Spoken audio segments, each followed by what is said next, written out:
మానవ జీవితమే ఒక మహాభారతం, అది మంచి చెడుల రెంటి నడుమ నిత్య ఘర్షణం. మంచిది, అతను మంచివాడు కాబట్టి మనం ఆనందిద్దాం, అతను గర్విష్ఠి కాదు, అందుకు సంతోషించాలి. కానీ పక్కన జరిగినది, ఎందుకంటే లోకంలో ఎప్పుడు ప్రచారం, అందుకే యువతుల అభిప్రాయాలు ఎలా ఉంటాయని ఆ పూర్వకాలం నుంచి ఉన్నది, ఆ ప్రచారం ఏది ఉంటే అది. అంచేత కొత్తదనం ఎప్పుడు కోరుకునే వాళ్ళం పాతదనాన్ని గౌరవిస్తూనే దాన్ని కాలానుగుణంగా మార్చాలి. కాస్త కొత్తదాన్ని గౌరవించండి, చూడండి అదేమిటో చూడండి. ఈ అభిప్రాయమైన అంతే. కర్ణుడు ఏదో కౌరవులంతా దుర్మార్గులు, వాళ్ళకి ఏమీ తెలియదు, వాళ్ళ అజ్ఞానం. కర్ణుడికి ఉన్నంత తాత్విక దృష్టి అర్జునుడికి లేదు. ఇక్కడ ముగ్గురు కొడుకులు కళ్ళ ముందు చచ్చిపోయినా కర్ణుడు స్థిరంగా నిలబడ్డాడు, యుద్ధం చేశాడు. అభిమన్యుడు మరణానంతరం అర్జునుడు పరిస్థితి ఏడో చూద్దురు కానీ మీరు.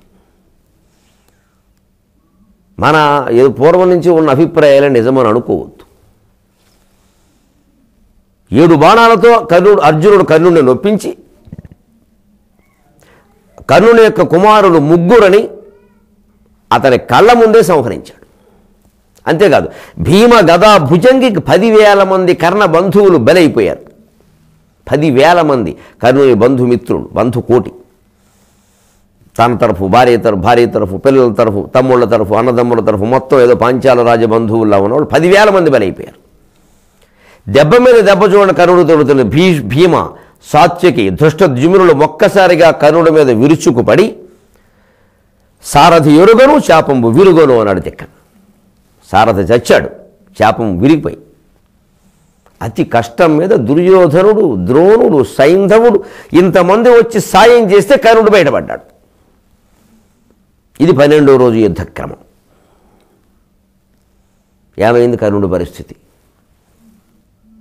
రాయబార సమయంలో తామసకర్త ద్రోణాచార్యుడు కూడా పక్కనట్టు బ్రాహ్మణ్ణి బతిమాలుతున్నావు యుద్ధానికి రమ్మని, నీతో స్నేహం చేసినందుకు నాకు సిగ్గుగా ఉంది. ఇది తామసకర్త అంటారు. ఆయన ఎవరిని బతిమాలుకుంటే ఎందుకండి? అనికిన్ దొట్పడు ముంచు పారుణొకని ప్రార్థింపగాయుక్తమే కనకక్ష్మాధరధీర రాణి శివు సంగ్రామంబునందు ఈ అనుగుణ్ కర్ణుడు చచ్చనే. అక్కడ తామసకర్త, తనను చరణన్నారు కాబట్టి ఇక్కడ పోరాడుతున్నాడు. ఇక్కడ రాజసకర్త, ఇప్పుడు సాత్వికర్త. ఏమీ లేదని అర్థమై, అయ్యో ముగ్గురు కొడుకులను చంపిస్తుంటే ఏం చేయలేకపోయాను అర్జునుడిని. 10,000 మందిని భీముడు చంపేశాడు, ఏం చేయలేకపోయాను.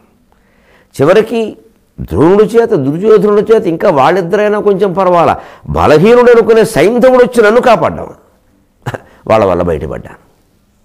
ఈ అవమాన భారంతోనే 12వ రోజు యుద్ధం నుంచి కర్ణుడు విరమించాడు, నిష్క్రమించాడు. సంధ్యా సమయం కూడా అయింది. భయపడి కానీ బాధపడి కానీ పిరికితనం వల్ల కానీ నిష్క్రమించాడు. కర్ణుడు అటువంటి వాడు కాదు. ఈ అవమాన భారం ఉంటుంది. సరిగ్గా ఆయనకు అనుగుణంగా ఎంతగానో తండ్రి గారు కదా సూర్యుడు అస్తమించాడు. వారి బంధువులు వారు చూసుకుంటారని, ఆ బంధువులైన మమ్మల్ని కూడా చూడలేదు అన్నాడు రామచంద్రమూర్తి. కొసరు చుట్టాలు పగవారి గొలువనైరి అన్నాడు. మొల రామాయణంలో మొల రాస్తుంది చాలా అందంగా. పాపం లక్ష్మణస్వామి మూర్ఛపోతే ఇక ఇంచుమించు మరణం అన్నట్టుగా భయపడిపోతే పాపం రామచంద్రమూర్తి దిగులు పడి, అయ్యో ఇదేమిటి ఇంకా సీత నా దగ్గరికి వచ్చియో రాకనో ఒక్కటే అంటారు విశ్వనాథవారి రామాయణంలో అని బాధపడుతున్నా. సరే హనుమంతుడు వెళ్ళాడు, ఆ సంజీవి పర్వతాన్ని ఆయన తీసుకొస్తున్నాడు. దాంట్లో ఉండేటువంటి ఓషధుల కాంతులు అలా మెరుస్తున్నాయి సూర్యోదయంలాగా. ఎందుకంటే సూర్యుని యొక్క కాంతి రాత్రిపూట ఓషధులను ఆశ్రయిస్తుందని శాస్త్రమే ఉంది. ఆ ఓషధులున్న పర్వతం కాబట్టి అలా మెరుపులుగా వస్తూ ఉంటే ఈయన చూసుకునేప్పుడే సూర్యోదయం అవుతుందేమో అనుకున్నాడు. అనుకుని సూర్యుడిని రోజు మేము ప్రార్థన చేస్తాం. సప్తాశ్వరథమారూఢం ప్రచండం కశ్యపాత్మజం శ్వేతపద్మరథం దేవం కానీ ప్రణవామ్యహం అని రోజు చదువుతాం. లవకుశ సినిమాలో మొట్టమొదటి పాట కూడా అదే. అయినా ఈ సూర్యుడికి మా మీద దయలేదు, అప్పుడే ఉదయిస్తున్నాడు నా తమ్ముడు ఇక్కడ సూర్యోదయం అయితే బతకడు, సుమతి భర్తలా తయారైంది అని పరిస్థితి. ఏమిటి సూర్యుడికి మేము ఇన్నాళ్ళు ఈయన ప్రార్థించే ఉపయోగం ఏమిటి? రామచంద్రమూర్తి అంతటి వాడు మానవ మాతృల్లా మాట్లాడాడు. కష్టం అంటే అలా ఉంటుంది, దుఃఖం అంటే అలా ఉంటుంది. ఆ దుఃఖంలో ఎవరిని ఏమంటామో మనకే తెలియదు. బాధ కోపం ఎలా ఉంటాయంటే బాధ నుంచి కోపం వస్తుంది, ఆ కోపంలో ఏమంటామో తెలియదు, దాన్ని పట్టించుకోకూడదు. అందుకని ఆ క్షణం అంతే, వదిలే ఏదో బాగోలేదు పరిస్థితి. అయితే రాముడు సూర్యుడిని అన్నాడు ఏకంగా. సముద్రుడి మీద సరే ఇదివరకు తిరగబడ్డాడో మనకు తెలుసు. మా వంశీకుడే ఉండి కూడా మాకు సహకారం చేయట్లేదు, అప్పుడే ఉదయించాలా, కొంపలు అంటుకున్న పంచాంగం ప్రకారం ఒక్కోసారి సూర్యోదయం అరగంట ఆలస్యంగా అవుతుంది, అవ్వకూడదా అని కొసరు చుట్టాలు పగవారి గొలవరైరి అన్నాడు మొల రామాయణం. చుట్టాలు కూడా పగవాళ్ళ పక్షం చేరారు రా అన్నాడు. ఒక్కోసారి అంతే, ఏమిటో మనకు బాగా దగ్గర వాడు కూడా మనకు శత్రువుల పక్షాన్ని చేరి మనకు సంబంధించిన సమాచారం అంతా వారికి అందించి మన మీద దాడి చేస్తూ ఉంటారు. వారు బాణాలు వేస్తూ ఉంటారు, వీరు వెనక నుంచి బాణాలు అందిస్తూ ఉంటారు. కొసరు చుట్టాలు పగవారి గొలవరేరి అందువల్ల చక్కగా ఏమండి సందర్భం వచ్చింది కాబట్టి చెబుతున్నా.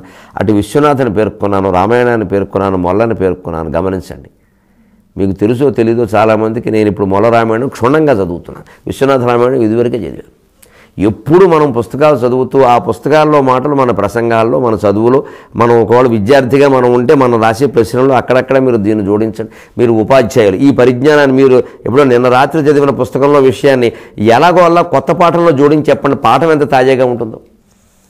అసలు ముందు మనం ఇన్ని పుస్తకాలు చదువుతున్నామని తెలియగానే పిల్లలకు మన మీద గౌరవం పెరుగుతుంది. అయ్యో మాస్టర్ చాలా చదువుతున్నారా, ఇవేవో పేర్లు చెబుతున్నారు కూడా మనకు ఆ పేర్లు కూడా తెలియదు అని ముందు గౌరవం పెరుగుతుంది. ముందు మాట వింటాడు, కాస్త అదురుతాడు. పైగా మనల్ని మనం తాజాదనం నింపుకుంటున్నాం మనలో ఈ పఠనం వల్ల. చాలామంది ఉపాధ్యాయులకు దండం పెట్టి కోరుతున్నా, చదవండి చదవండి చదవండి. ఏదో పాఠ్యపుస్తకం చెప్పడం కింద సంవత్సరం చెప్పిన పాఠమే కదా, ఎవరి కింద సంవత్సరం తీసుకున్న జీతమే కదండి, మన్నించండి. మరీ ఎందుకు తీసుకుంటున్నారండి, వదిలేయండి. గడవాలి కదా, మరి జ్ఞానం కూడా గడవాలి కదా, విద్యార్థికి కూడా గడవాలి కదా. కింద సంవత్సరం చెప్పిన పాఠమే, కింద సంవత్సరం పనిచేసిన పాఠశాలే, కింద సంవత్సరం చెప్పిన వ్యక్తులే, కానీ విద్యార్థులు మారలేదా మిత్రమా? వాళ్ళకు ఒక ఏడాది అనుభవం రాలేదా, నీకు ఒక ఏడాది అనుభవం రాలేదా? ఈ ఆలోచన చేస్తే జీవితం ఎప్పుడు తాజాదనంగా ఉంటుంది. ఇప్పుడు ఎంత బాగుంది చెప్పుకుంటే, అటు రామాయణం ఇటు విశ్వనాథ సరే మొల్ల, అందులో మళ్ళీ 2 రామాయణం, ఇటు కర్ణుడి వ్యవస్థ. చుట్టాలు పగవారి గొలవరేరి అని ఇక్కడ కర్ణుడు చుట్టేవాడు శివుడు, ఆయన తండ్రేగా. ఇక్కడ ఆయనకు అనుకూలంగా అస్తమించాడు. రామచంద్రమూర్తి కంటే అదృష్టవంతుడు కర్ణుడు. ఇక్కడ పోన్లు అయిపోయింది ఈ వంకన వెళ్ళిపోతుంటేనండి. ఇక సైనికులందరూ చర్చ, ప్రతిజ్ఞాభంగం గురించి చర్చించుకున్నారు. పార్థుడు పార్థసారథి యొక్క ప్రేమ బంధాన్ని గురించి చర్చించుకున్నారు.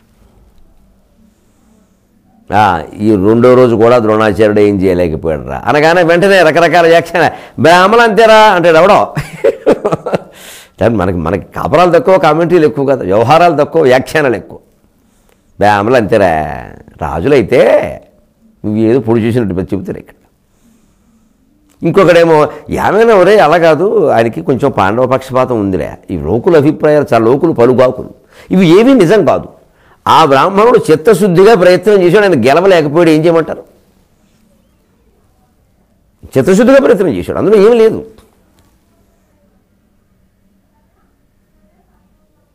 అందుకని ఖచ్చితంగా ఇటువంటి నిందలు ఎప్పుడూ పనికిరావండి, మనకు తెలియకుండా వ్యాఖ్యానం చేయడం. ఇవన్నీ అబద్ధాలే. కర్ణుడికి తెలుసు వాస్తవంగా ద్రోణాచార్యుడు ఎందుకు ధర్మరాజును పట్టుకోలేకపోయాడు. ద్రోణాచార్యుడికి తెలుసు, కర్ణుడికి తెలుసు. కర్ణుడంతటి వాడే యుద్ధంలో ఓడిపోతే మరి ఏమండి ఇప్పుడు నిజంగా దుర్యోధనుడిని ఒకసారి ఆలోచన చేయండి. కర్ణుడిని అనాలా వద్దా? ఏమయ్యా ఇంత నమ్ముకున్నాను నిన్ను, నువ్వు అర్జునుడిని గెలవలేకపోయావు, భీముడిని సాత్యకిని దృష్టజుమ్నుడిని ఏదో ధనుఖండనం అంటే చేసావు, వాళ్ళ శక్తి అంటే ముక్కలు చేసావు, కానీ వాళ్ళ చేతిలో నువ్వు ఒరిగిపోయావు, నీ సారథి చనిపోయాడు, నీ ధనుస్సు విరిగిపోయింది. నువ్వు బయటపడడం కోసం చివరికి నేను సైంధవుడు మా బావగారు కూడా రావాల్సి వచ్చింది. నువ్వేం వీరుడు అయ్యా అని కర్ణుడిని దుర్యోధనుడు అనాలా వద్దా? అనాలి. మరి అంటాడా? చూద్దాం తెల్లరేఖ. సెలవు. మీ అభిప్రాయాలను సూచనలను మాకు తెలియజేయాల్సిన చిరునామా భక్తి TV, care of Rachana television private limited, road number 92, Jubilee hills, Hyderabad 5,96,000. మా ఇమెయిల్ ఐడి bhaktihyd@gmail.com. మా వెబ్సైట్ www.bhaktitv.org. Phone number 9010222333.